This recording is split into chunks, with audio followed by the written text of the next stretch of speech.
Alhamdulillah, marilah kita senantiasa mensyukuri atas nikmat Allah Subhanahu wa Ta'ala yang telah diberikan kita semua.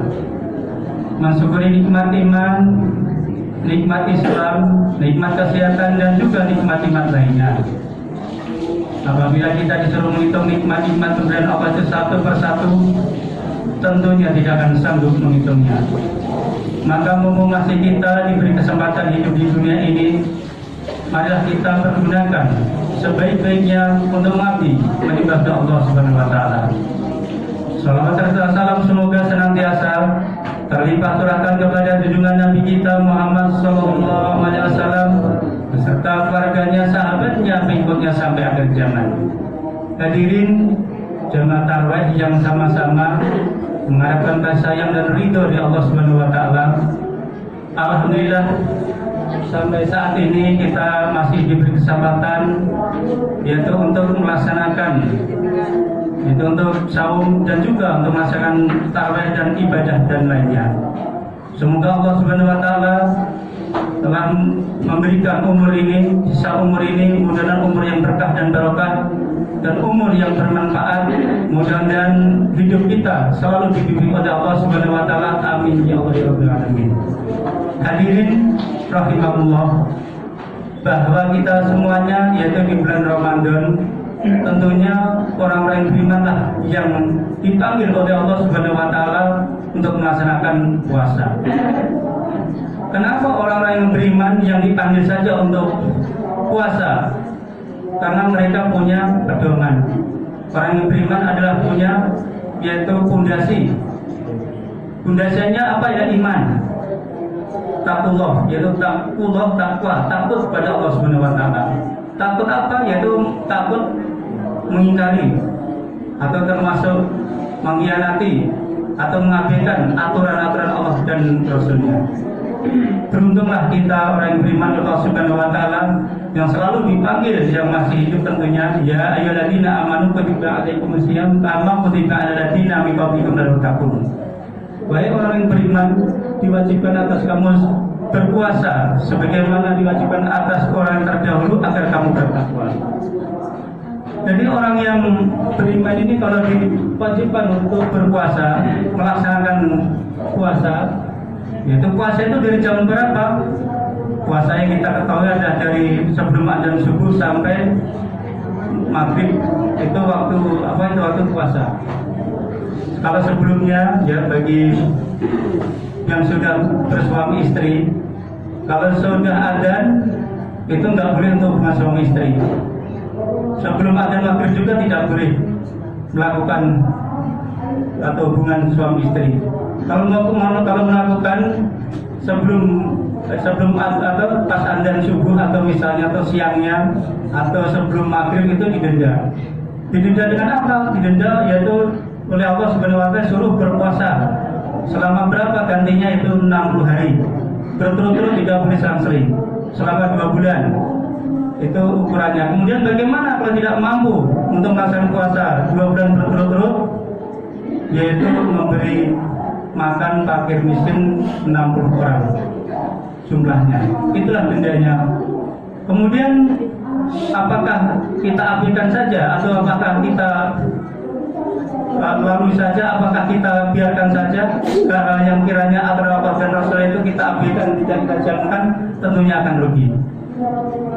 Karena apa? Aturan manusianya adalah baik untuk dirinya, aturan manusia untuk dirinya dan juga untuk apa? Untuk kebaikannya, untuk di dunianya kita akan mendapatkan pahala dan juga di akhiratnya akan mendapatkan kenikmatan. Itulah orang yang beriman kepada Allah Subhanahu wa Ta'ala.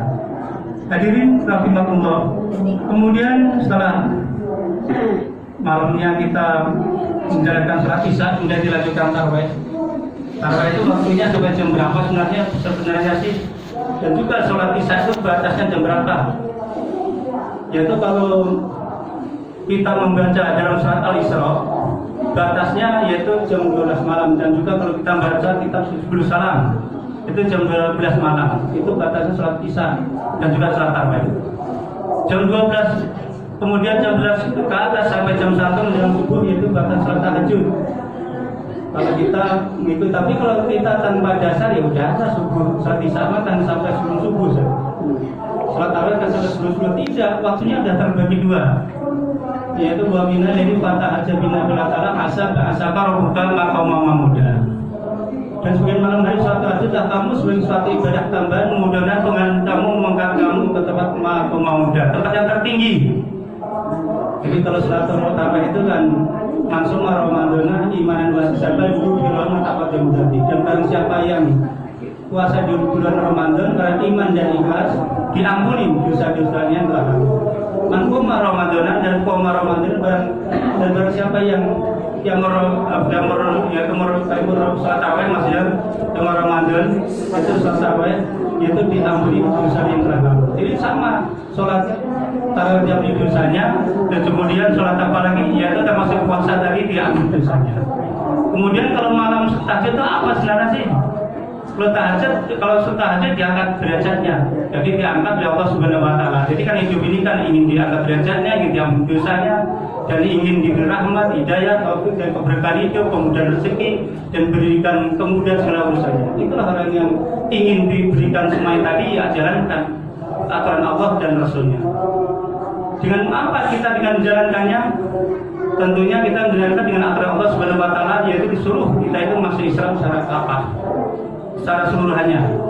Ya ayyuhalladzina amanu dkhulu fi silmi kafah wa la tattabi'u khutuwati syaiton innahu lakum aduwwun mubin. Wahai orang yang beriman, ya maksudnya kita itu ya orang yang dipanggil Subhanahu wa taala supaya masuk Islam secara apa? Dan janganlah mengikuti langkah-langkah setan, sesungguhnya setan adalah musuh nyata bagimu. Jadi tandanya orang beriman kepada Allah Subhanahu wa taala itu masuk Islam secara apa? Jadi pilih-pilih. Puasa malas, capek, nggak usah. Itu namanya pilih-pilih. Mau lulus, mau capek, mau apa, tetap puasa. Laksanakan karena lakum tatakun. Jadi puasa itu menjadi mendekatkan diri pada Allah Subhanahu Wa Taala menjadi takwa. Dan juga kalau kita mengetahui puasa itu lebih baik kalau jika kamu mengetahui kata Allah Subhanahu Wa Taala. Kita dalam surat Al-Baqarah ayat 185. Kemudian bagaimana kita supaya benar-benar iman kita itu oleh Allah Subhanahu Wa Taala, yaitu supaya kita dijaga dalam kehidupan kita, keluarga kita. Hendaknya apa yang diperintahkan yang tadi itu masuk Islam secara apa kita jalankan. Masuk Islam apa itu apa sih? Apa itu sebenarnya apa itu seluruhannya? Seluruhannya itu apa saja sih? Kalau seluruhannya ya misalnya kita suruh bagi musola, kita sholat, kita menjalankan sholat, waktu zakat kita keluarkan zakat. Kaum rokiin kita termasuk rukuk bersama orang rukuk kita tetap sholat berjamaah, itu namanya orang patuh taat. Bagi wanita yaitu disuruh nutup auratnya, nah itu kan termasuk patuh taat, termasuk keluarkan zakat malnya. Kalau bagi yang mampu yang udah jabat gaji atau jabat usaha penghasilan itu 3 juta itu ngeluarin yaitu zakat mal yaitu tetap 2,5%. Diberikan kepada siapa yang bagi yang membutuhkan atau berikan keluarganya boleh, yang penting jangan diberikan kepada ibu bapak. Jadi rahimahullah. Kemudian hidup itu bagaimana? Kenapa hidup itu kadang bertubi-tubi ujian, cobaan, godaan, tidak ada henti-hentinya. Kadang-kadang di dalam rumah tangga tergoncangkan oleh kehidupan itu. Memang luar biasa dalam kehidupan ini ujian Allah dari Allah Subhanahu Wa Taala untuk kita. Luar biasa itu bagi siapa? Bagi orang-orang yang imannya atau orang yang belum masuk Islam secara kafah. Tapi kalau imam insya Allah imannya sudah masuk Islam secara kafah, seluruhnya dianggapnya biasa-biasa. Karena akan terlewatkan ujian, semua itu akan terlewatkan. Termasuk ujian ujian segala sesuatu hal itu akan terlewatkan oleh kita kalau kita sikapi dengan dengan baik, kita sikapi dengan sabar, kita sikapi dengan dengan lapang dada, jangan pendek, jangan gampang putus asa, jangan gampang marah-marah, dan kita semuanya serahkan kepada Allah Subhanahu Wa Taala. Kemudian ngapain kita kalau misalnya marah-marah, termasuk kita adu domba, fitnah, saling bersikut, saling membenci untuk apa? Kalau kita akan meninggal dunia suatu saat, kita harus berbuat baik sebagai pahala. Mana amalan itu masing-masing ya. Amalkum alamunah, jadi amalkum. Jadi amalan saya, amalan kamu. Jadi amalan itu untuk diri sendiri. Jadi kita nggak usah usul amalan lain, tapi kita bagaimana supaya kita itu mengamalkan suatu hal itu benar-benar kita itu diridhai Allah Subhanahu Wa Taala. Jadi jangan sampai menggunjing, jangan sampai menggunjing orang lain, dan jangan sampai memfitnah orang lain, jangan sampai benci karena rugi. Termasuk ya pembicaraan perkataan misal di domba dan masa menggunjing membicarakan orang lain, menjadikan kejadian orang lain itu habis ya pahala kita. Tinggal apa? Pahala kita habis nanti bisa-bisa banyak dosanya. Makanya kita kadang-kadang tidak terasa barangkali ya menggunjing orang lain, bicara orang lain itu dosa besar itu, termasuk kita meremehkan, termasuk pikirannya nggak dosa itu. Karena Allah melarang walladzina hum 'an lagwi dunya itu orang menjauhkan perkataan tidak berguna. Jadi kalau ada perkataan tidak berguna jangan diucapkan dan kita tahan dan kita mohon ampun kepada Allah Subhanahu wa taala. Dan demikian yang benar dapat sampaikan, mudah-mudahan itu ada guna manfaatnya.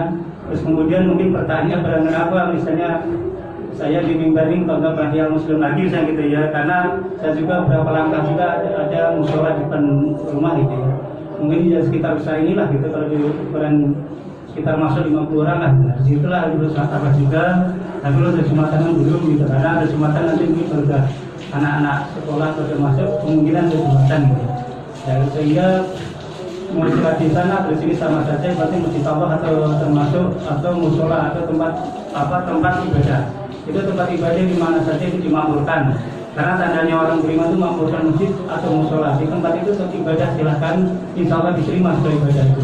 Tentunya dengan baik dan rukun dan di dalam rumah tangga itu atau di dalam keluarga, di masyarakat atau tetangga jangan saling perselisihan, pertengkaran. Kalau ada pertengkaran yaitu mohon maaf dan dimaafkan. Dan itu juga maafkan ya apabila ada kesalahan. Ini berkata manusia adalah tempatnya salah dan lupa. Kata Rasulullah Alaihissalam amal kota banisan. Manusia itu kepada salah dan lupa. Makanya harus saling minta maaf setelah kita bicara setelah bicara kita selesai atau misalnya bicara lain untuk dimaafkan. Jadi Allah senantiasa mengabulkan segala doa kita dan memaafkan segala kapan kita.